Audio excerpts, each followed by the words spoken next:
L'idée, c'était de prendre un moment ce matin, et je vous propose qu'éventuellement on le fasse dans un format un peu plus détendu, puisqu'on n'est pas 600 et que par ailleurs, il n'est pas encore midi, il n'y a pas encore 643 startups qui sont passées par là.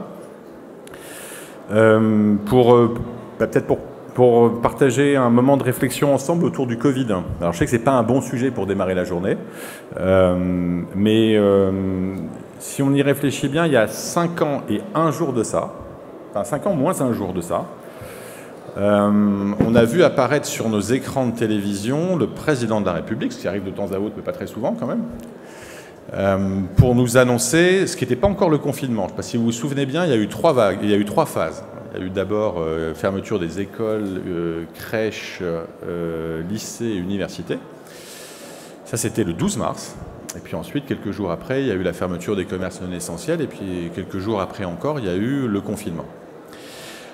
Si je vous propose de prendre un moment pour réfléchir à ça, c'est parce qu'il me semble qu'aujourd'hui, de manière un peu bizarre, on n'en parle absolument plus. Vous aurez noté que ça fait 5 ans et qu'on n'en parle plus.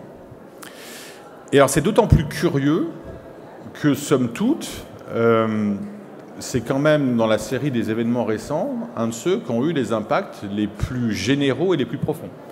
C'est-à-dire à la fois, je pense que c'est la seule circonstance qu'on ait connue sous votre contrôle collectif dans lesquelles on a été invité collectivement à rester chez nous.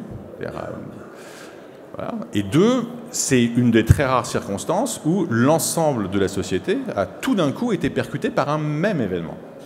C'est rare ce genre de circonstances-là. Assister ensemble à des choses, ça arrive. Se retrouver dans une situation où la vie quotidienne de l'ensemble des Français et au-delà de ça, de l'ensemble des habitants de pays occidentaux se sont retrouvés percutés par un événement, c'est rarissime. Et donc c'est d'autant plus surprenant que 5 ans après, on n'en dise pas un mot. Alors je voudrais peut-être commencer par, et du coup, essayer de rappeler 3 ou 4 choses sur ce qu'on pourrait vouloir garder en tête sur le Covid, ou ce qu'il faut garder en tête.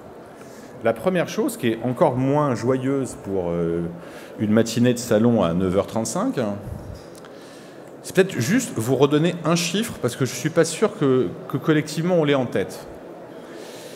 Depuis 2020, le Covid a fait en France 180 000 morts. Je ne sais pas si vous avez ce chiffre-là en tête. 180 000. Sur 2020-2021, c'est 130 000. Ce qui là aussi est quand même plutôt beaucoup. Ça veut dire 180 000 deuils familiaux. Ça veut dire quand même 180 000 événements infiniment douloureux pour les uns et pour les autres. Et ce que je trouve très frappant aussi, c'est que ce deuil aujourd'hui, c'est un deuil individuel. C'est du deuil de famille, c'est un deuil personnel. Ce n'est pas un deuil collectif. Alors vous aurez noté qu'il n'y a eu absolument aucune cérémonie collective organisée pour honorer quelque chose comme ceux qui sont morts ces années-là. C'est assez frappant. Et donc je trouve que ça vaut le coup de commencer par se redire ça. D'abord parce que ça veut dire des drames humains en nombre. Et ensuite parce que ça veut aussi dire que contrairement à ce qu'on commence lentement à avoir l'impression de s'imposer dans l'opinion publique, le Covid, c'est pas un truc bénin auquel on aurait collectivement surréagi. C'est une épidémie qui a fait 180 000 morts en 4 ans, ce qui n'est pas rien, moins s'en faut. Deuxième chose qu'on doit garder à l'esprit, et que là aussi on a oublié alors qu'on l'a vu, on y a assisté, c'est que face à cette situation-là, il y a eu un immense effort, et d'abord un immense effort des soignants. Et là, je voudrais aussi juste solliciter vos mémoires. Je ne sais pas si vous vous souvenez d'un certain nombre d'images de la fin du mois de mars 2020. Si vous vous souvenez des images de TGV entiers, avec dedans des patients sédatés, intubés, ventilés. TGV qui sont partis de l'Île-de-France pour aller distribuer les malades un peu partout, à l'ouest, au sud, au sud-ouest. À ce moment-là, il se joue quelque chose de très précis. À la fin du mois de mars 2020, ce qui se joue, c'est l'effondrement du système hospitalier parisien. Et ce n'est pas une clause de style, c'est-à-dire qu'à la toute fin du mois de mars, il y a eu une nuit où pendant plusieurs heures, il y a un camion de SMUR qui a tourné dans l'Île-de-France. Et c'était en fait le dernier malade du dernier lit. C'est-à-dire qu'il restait un lit de réa. Il en restait un. Et s'il n'y avait pas eu sur 36 heures une planification d'évacuation en masse de patients sédatés, intubés, ventilés, donc de gens qui sont qui sont pris en charge avec un niveau de technicité absolument fou, qu'on a mis dans des trains. S'il n'y avait pas eu ça, on aurait eu dans les hôpitaux parisiens ce qu'on a pu connaître dans les hôpitaux italiens. C'est-à-dire des situations où on n'était plus capable de prendre en charge les gens qui arrivaient. Je ne dis pas de les prendre en charge bien ou mal, je dis juste plus être capable de les prendre en charge. Et ça, c'est pour moi le symbole de cette espèce d'énorme mobilisation collective, d'abord des soignants. C'est un effort extraordinaire qui s'est fait. Et à cette époque-là, si vous vous souvenez bien, parce que la plupart d'entre nous qui ont confiné dans nos maisons, on voyait ces images-là. Il y avait des numéros entiers de Paris Match avec des avions, avec des trains. On essayait de montrer aux gens ce qui se passait. Et ce qui rend peut-être encore plus frappant le fait que ces images-là aient disparu de notre imaginaire collectif. D'ailleurs, vous ne les revoyez pas trop. Et je pense qu'il faut prendre là aussi un moment pour dire que pendant quasiment 2 ans, vous avez eu une mobilisation exceptionnelle d'hommes et de femmes qui sont des soignants, qui au début sont pris en charge les patients avec l'élan de la première vague, l'élan du début de la crise, et puis qu'après ont été contraints de tenir. Et ça a été long, et ça a été dur, et ça a été pénible. Mais le système a tenu. Et ça vaut le coup de se rappeler en un instant. Troisième fait important. Et je trouve que c'est un fait, pour le coup, qu'on n'entend absolument jamais. Cet immense effort des soignants, il est doublé d'un deuxième immense effort, qui est l'effort de tous les volontaires qui, pendant 2 ans, parfois quelques jours, parfois plusieurs mois, sont venus aider. Alors, on en a connu beaucoup dans les hôpitaux. Il y a une mémoire assez vive dans les hôpitaux. Alors, ça prend parfois les dehors de l'anecdote. C'est-à-dire, c'est les coiffeurs qui venaient faire des coupes gratuites aux infirmières et aux docteurs dans les services de réanimation au mois de mars ou d'avril 2020. À l'époque, vous reconnaissiez un soignant, c'était le seul qui avait les cheveux coupés, quoi. Voilà. Mais plus largement, vous avez eu un afflux considérable de volontaires. Vous l'avez eu dans les hôpitaux. On a vu des présidents de tribunaux administratifs venir faire de la régulation. Enfin, on avait des trucs nombreux et improbables. Donc vous avez eu cette espèce d'immense élan de solidarité. Et puis si vous regardez bien aussi, vous avez eu partout sur le territoire des gens qui se sont totalement arrachés. Dans les entreprises, dans les universités, dans les écoles, vous avez eu tous ceux qui se sont arrachés pour essayer de mettre en place en quelques jours des trucs à distance qui marchent. Et puis vous avez eu l'immense effort organisé souvent dans les communes pour essayer de réussir à rassurer les habitants, faire la tournée des personnes âgées, etc. etc. Et puis après, vous avez eu l'effort de la vaccination. La vaccination avec des centres de vaccination partout sur le territoire qui ont été généralement montés à la mano par des gens qui étaient... dont ce n'était pas la compétence. Et avec, au milieu de ça, bien sûr, des soignants et des infirmières pour vacciner. Mais vous avez eu une incroyable mobilisation sociale. Et donc, contrairement à ce qu'on pourrait croire, l'histoire du Covid, c'est absolument pas l'histoire d'un système de santé qui se mobilise et d'une France qui, autour, bloquée chez elle, sauve des vies en restant chez soi.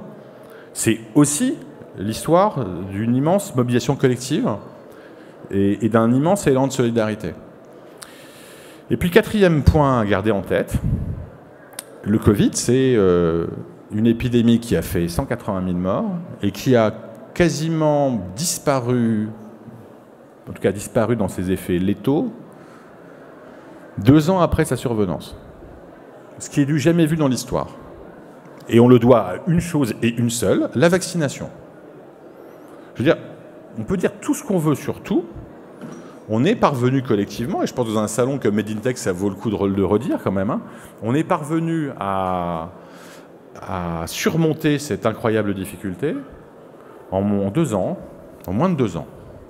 Et on l'a fait fondamentalement parce qu'on avait 30 ans de biologie derrière, une industrie pharmaceutique internationale haut niveau, et derrière un effort collectif d'achat, de déploiement.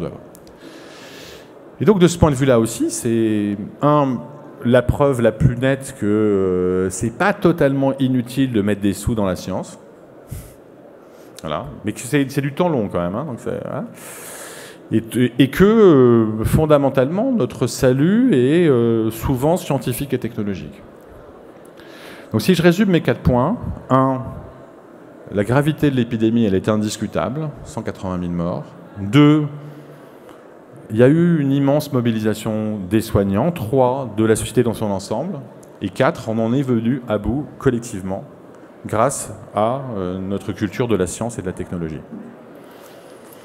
Alors une fois qu'on a dit ça,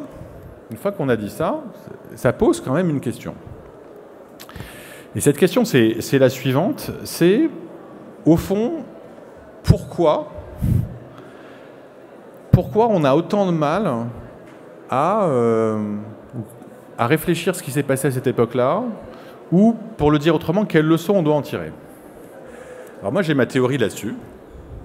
J'ai d'ailleurs publié un remarquable ouvrage, un prix modique, sur le sujet, mais je pense que le Covid, c'est une immense démonstration du fait qu'on est qu'on est collectivement capable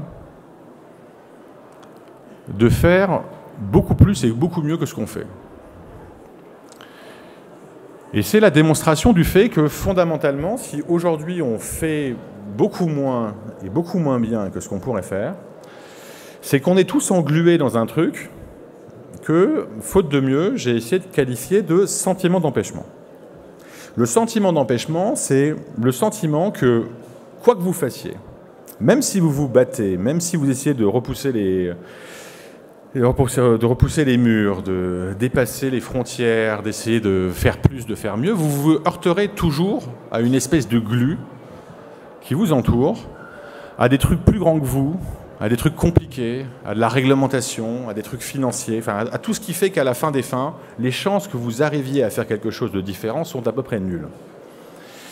Et moi, ma théorie à moi qui est fondée sur une expérience qui est celle du Covid, c'est qu'en fait, ce sentiment-là, il est à la fois fondé et infondé. Il est fondé parce qu'on vit dans des organisations qui sont grosses, qui sont lourdes, qui sont compliquées, parce qu'on vit dans des cadres réglementaires qui sont ce qu'ils sont, parce qu'on doit gérer la contrainte financière, parce qu'il faut transiger avec plein de monde et plein de choses. Donc tout ça existe. Mais rien de ça n'empêche de réussir à faire des choses. Et la preuve, c'est que le jour où il a fallu dévier, et on a collectivement dévié entre mars et avril 2020, le jour où on a dévié, parce qu'il a fallu dévier, on a dévié. Et on l'a fait assez vite, somme toute. Ça a été bien sûr extrêmement compliqué, extrêmement pénible. Tous ceux qui, de près ou de loin, ont participé à la gestion de cette époque se souviennent que ça n'a rien eu d'une espèce d'évidence, de chemin de rose, de tout le monde basculant tout d'un coup dans une dynamique collective incroyablement coopérative et productive. Voilà. Ça a été compliqué. Bien sûr que ça a été compliqué. Mais en même temps, ça a, en l'espace de quelques semaines, produit des effets absolument considérables. Dans les hôpitaux, ça a conduit à démultiplier des lits de réanimation jusqu'à des plafonds dont personne n'aurait jamais imaginé qu'ils étaient même possibles. Ça nous a amené collectivement à changer quasiment tout notre cadre social pour réussir à gérer cette période. Enfin bref, on a réussi à faire des choses dont personne ne pensait qu'elles étaient vraiment possibles dans ces délais-là. Alors moi, pour ceux qui ne me connaîtraient pas, j'ai la caractéristique d'être un bureaucrate philosophe, donc je suis d'abord un bureaucrate. Même du point de vue de l'administration la plus élémentaire, on est collectivement parvenu à faire un certain nombre de choses qui, sur le papier, paraissaient totalement impossibles. La leçon de tout ça, s'il y a une leçon de tout ça à retenir, c'est ce qui nous bloque aujourd'hui, c'est plusieurs choses. La première, c'est qu'on manque d'un but commun. À l'époque du Covid, l'avantage du Covid, c'est que ça a incroyablement simplifié les choses. Il y avait une finalité, une seule. Et autour d'elle, tout s'ordonnait. Tout le reste en découlait. Et ça, c'est le contraire d'un fonctionnement normal. Dans une vie sociale normale, ce que vous faites, c'est que vous essayez de concilier ensemble des activités, des intérêts. Vous essayez de faire en sorte que la société, qui est une chose complexe, arrive à fonctionner. Vous êtes obligé en permanence de construire des transactions. Mais pour autant, il s'est passé une chose pendant le Covid qu'on peut retenir, c'est qu'il y a eu, à un moment donné, une fin commune, un objectif commun, un truc qui était clair pour tout le monde, quelque chose autour duquel tout s'est réarrangé. Et donc la culture de ces fins communes, la capacité de redonner ou de donner comme ça un certain nombre de points de repère assez clairs sur ce qu'on cherche à faire, c'est quelque chose dont on a infiniment besoin. Deuxième leçon à tirer de ça. Le Covid, ça nous a imposé un truc qu'on déteste. Ça nous a obligés collectivement à coopérer et à transiger. Ça a obligé les juristes à ne pas être que des juristes, aux financiers de ne pas être que des financiers, aux médecins de ne pas être que des médecins, aux bureaucrates de ne pas être que des bureaucrates, etc., etc. Ça nous a imposé la coopération. Et cette culture de la coopération, cette volonté de se dire que on essaie collectivement de construire quelque chose de commun en organisant l'articulation des points de vue, ça c'est la deuxième chose majeure qui nous manque le plus au quotidien. C'est cette volonté, ou ce principe de base, qui est de se dire que le but du jeu est de construire quelque chose collectivement en respectant les points de vue de chacun, mais en construisant quelque chose. En sortant d'une sorte de situation qui est celle qu'on peut connaître souvent dans nos vies professionnelles, qui est une situation où chacun voit midi à sa porte et n'a absolument aucune intention de se déplacer.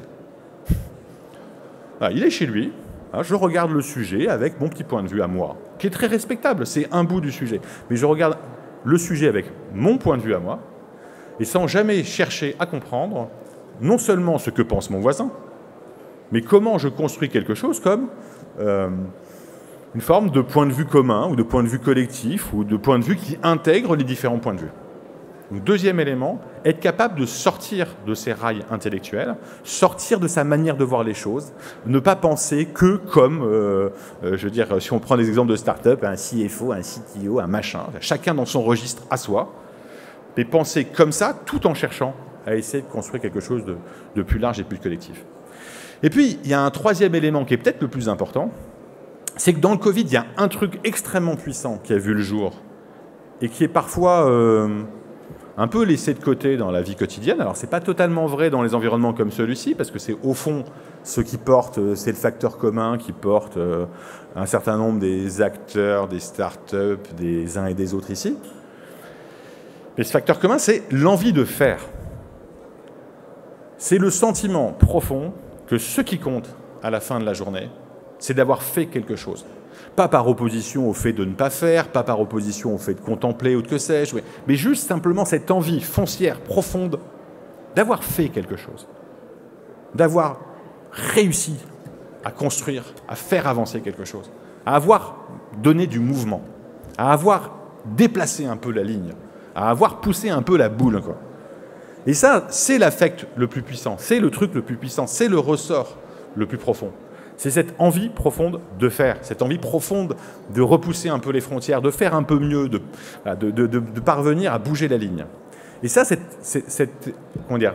envie, elle est infiniment puissante. Et aujourd'hui, au fond, bien trop souvent dans la vie sociale ordinaire, dans la vie professionnelle ordinaire, cette envie-là, elle est stérilisée. Et un de nos sujets à tous, me semble-t-il, c'est de savoir comment on la libère.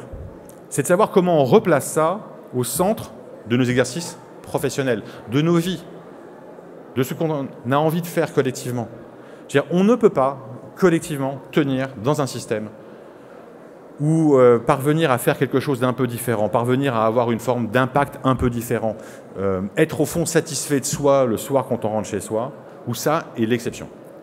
Et donc, l'élément de culture collective, la leçon qu'à mon sens, il faut parvenir à tirer de cette crise-là, de cette période-là, c'est que le mouvement est possible, et que le mouvement est possible quand on l'a décidé. Alors, bien sûr, ça a l'air d'une naïveté folle, mais la vérité, c'est que naïveté folle ou pas naïveté folle, je veux dire, on est parvenu collectivement, parce que ce n'est pas un être supralunaire ailleurs qui a fait ça.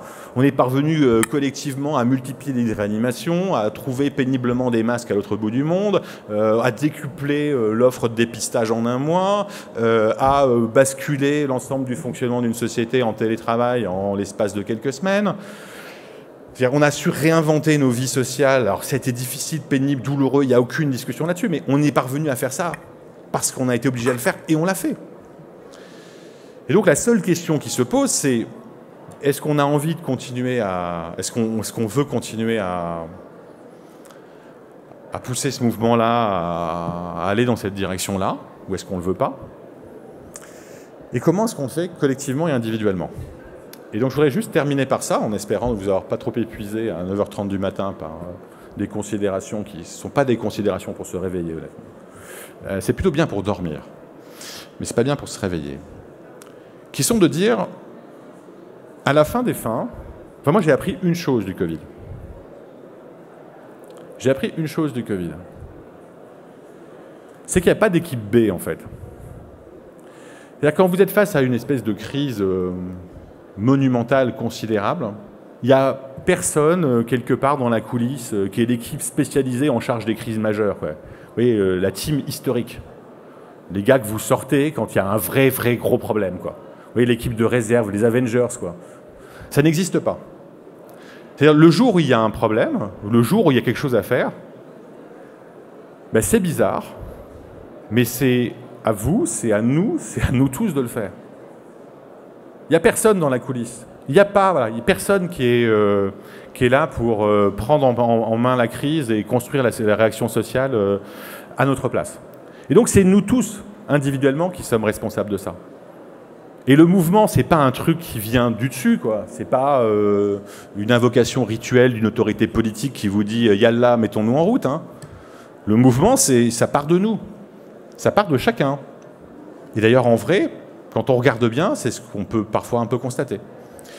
Et donc, voilà, ma conviction profonde, selon la formule d'un philosophe cartésien qui s'appelle Nicolas Malebranche, c'est qu'on a du mouvement pour aller plus loin. C'est qu'on a en nous, et qu'on est collectivement capable, individuellement capable de faire, voilà, de déplacer les choses. Et d'ailleurs, encore une fois, d'une certaine manière, c'est cet esprit-là qui irrigue tout ce salon. La seule question fondamentale, c'est est-ce qu'on a envie ou pas de le faire. Voilà. Et donc, c'est la question que je voulais vous poser ce matin, et c'est là-dessus que je terminerai, vous serez enfin débarrassé de moi, qui est de se dire, est-ce que collectivement, on a envie de se mettre en mouvement ou pas? Et est-ce que collectivement, on a envie d'apprendre ou pas? Et est-ce que dans les circonstances qu'on vit aujourd'hui, on a envie d'être un peu un petit bout de la solution, enfin plus qu'un petit bout de la solution, quoi. Être un grand bout de sa propre solution. Et est-ce qu'on a envie faire partie de ceux qui vont faire en sorte que se passe ce qu'on a envie de voir se passer. Voilà, merci infiniment. Si vous avez des questions pendant la minute qui reste, c'est avec le plus grand plaisir. Et voilà. Et pour ceux qui souhaiteraient, qui par extraordinaire auraient eu le sentiment qu'ils ont envie de prolonger ce moment d'échange à venir, n'hésitez pas à lire ce chef-d'œuvre de la littérature du XXIe siècle, qui est Contre l'empêchement, et que d'ailleurs vous pouvez même vous procurer sur le stand de A45 pendant la demi-heure qui vient. Voilà.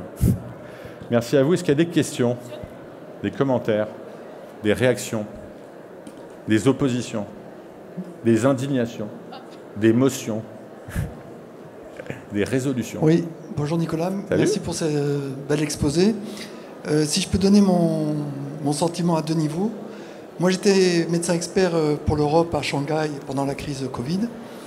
Et ça, c'est... Et deuxième chose, je travaille aussi je suis dans la science, dans les biotech. Alors, j'ai deux remarques. Vu de Chine, quand nous, on était exposés au Covid, etc., il y a eu un dénigrement du côté des médias occidentaux, alors qu'on avait beaucoup de choses à apprendre des Chinois. Ça, c'est une première chose. Donc, l'empathie, elle passe aussi par les médias et par nous-mêmes. Et deuxième chose, au niveau scientifique, je connais bien ce milieu-là, tu as toujours expert contre expert. Quand tu vas voir quelqu'un, je ne sais plus, le professeur de Marseille qui va dire quelque chose, l'autre qui va dire quelque chose, comment tu prends une décision? Et les deux sont très rationnels, les deux t'amènent des bons arguments scientifiques, mais c'est tellement pointu que c'est expert contre expert. Et toi, tu es dans l'urgence, tu dois prendre des décisions. Et cette empathie, on connaît les scientifiques, ils ont un ego démesuré, et c'est très difficile de trouver un consensus. Lui, c'est un nul, etc. Quoi. Tu connais comme moi. Donc je voudrais avoir ta vision là-dessus, parce que ça se reproduira, et tu auras toujours expert contre expert. Et deuxième chose, avoir de l'humilité par rapport au modèle étranger, parce qu'il y a des étrangers qui ont fait très très bien. Ouais. Voilà. Non, non. Alors ça c'est un point important quand je dis qu'on s'en est collectivement sorti. Je dis pas qu'on s'en est mieux sorti que le voisin, Je dis qu'on a fait face collectivement et que par ailleurs, un certain nombre de grandes nations démocratiques occidentales, on s'en est quand même plutôt pas mal sorti. Et que voilà. Sur le sujet expert contre expert, je trouve que ça c'est une vraie question, qui est-ce qu'on doit tirer du Covid la leçon qu'à la fin des fins, la science, c'est une discussion sur un plateau entre deux gars qui ne sont pas d'accord? Et ma réponse à moi est absolument pas. Pour une raison assez simple, c'est qu'une partie de mon job a consisté à parler aux vrais experts, je reviendrai sur les vrais experts, aux vrais experts pendant à peu près 2 ans. Et alors, fun fact, en général, ils étaient d'accord. Ils étaient d'accord, hein. Et deuxième fun fact, en général, ils étaient vachement clairs. Je veux dire, moi j'ai le souvenir, fin décembre 2020, début janvier 2021, c'est la réflexion sur le variant anglais à cette époque-là. J'avais au téléphone Arnaud Fontanet, j'ai cassé le micro, ça y est. Ouais, faut se désempêcher. Hein. J'espère que le matos, faudra le remettre pour le ministre. Mais, donc, je veux dire, c'était limpide. La vérité, c'est que sur les plateaux télé, vous n'aviez pas les vrais experts. Hein. Il y avait qui sur les plateaux télé? Vous aviez en face 2 personnes. En général, vous aviez 2 personnes également incompétentes, si je peux me permettre. C'est-à-dire, vous aviez des personnes qui, par ailleurs, se trouvaient être des scientifiques ou des médecins tout à fait respectables. Mais ce qui est assez curieux, c'est qu'en général, vous n'aviez pas dans les débats, vous n'aviez pas les vraies autorités. C'est-à-dire ceux qui bossaient vraiment, ceux qui étaient vraiment forts sur les sujets. Vous voyez, ils passaient de temps à autre. Mais ils n'avaient pas leur rond de sellette sur CNews pour discuter avec leur... Voilà. Et donc, la vérité, c'est que vous auriez mis en face d'un des pseudo-experts autoproclamés du moment, vous auriez mis un Arnaud Fontanet, je veux dire une Vittoria Colizza, ou qui vous voulez. Mais à mon avis, je peux me tromper, le match, il se pliait. Hein. Donc le problème de fond derrière ça, c'est pour moi pas du tout la question de savoir si les scientifiques ne sont pas d'accord entre eux. C'est la manière dont, dans les débats télévisés et un peu partout, on donne la parole à des gens qui ne connaissent pas grand-chose de celui dont ils parlent. Et du coup, curieusement, ils peuvent se pouiller pendant des heures. Ça peut paraître un peu radical, mais honnêtement, encore une fois, moi, ça a été mon expérience. J'ai quasiment aucun souvenir. Je pense que le seul moment d'incertitude extrêmement profond, il est dans les 10 jours qui précèdent le confinement, quand une question se pose qui est, en fait, où on est sur la courbe. Et c'est le moment où, au fond, il y a un espèce de pivot radical en quelques jours qui est qu'on comprend qu'en fait, on est beaucoup, beaucoup plus loin que ce qu'on croit. Et qu'en fait, l'exponentiel a vraiment commencé. C'est le moment où il y a de l'incertitude. Renaud Piarou a raconté ça dans un bouquin qui s'appelle La Vague. Enfin, le récit est intéressant. C'est-à-dire que quelque part, on se rend compte que toutes les prévisions sont fausses. Et on se rend compte qu'en fait, on va vers un mur qui est immense. Voilà. Ça, c'est le moment pour moi de flou. Et après, il y en a un ou deux autres très précis. Et je vais m'arrêter là. Bonjour Muriel. Et je vais m'arrêter là. Mais, et notamment, les sujets sur que donne le variant anglais et que donne le variant de fin 2021. Ça, c'est des moments... Et en fait, la réponse, elle est apportée par ce qui se passe ailleurs. En 2020, c'est les Anglais qui nous expliquent. Voilà. Et en 2021, c'est le même exercice. Bon, désolé, c'était une seule et même question. Bon, j'espère vous avoir pas trop ennuyé en ce matin. Et on va laisser démarrer une vraie conférence. Voilà.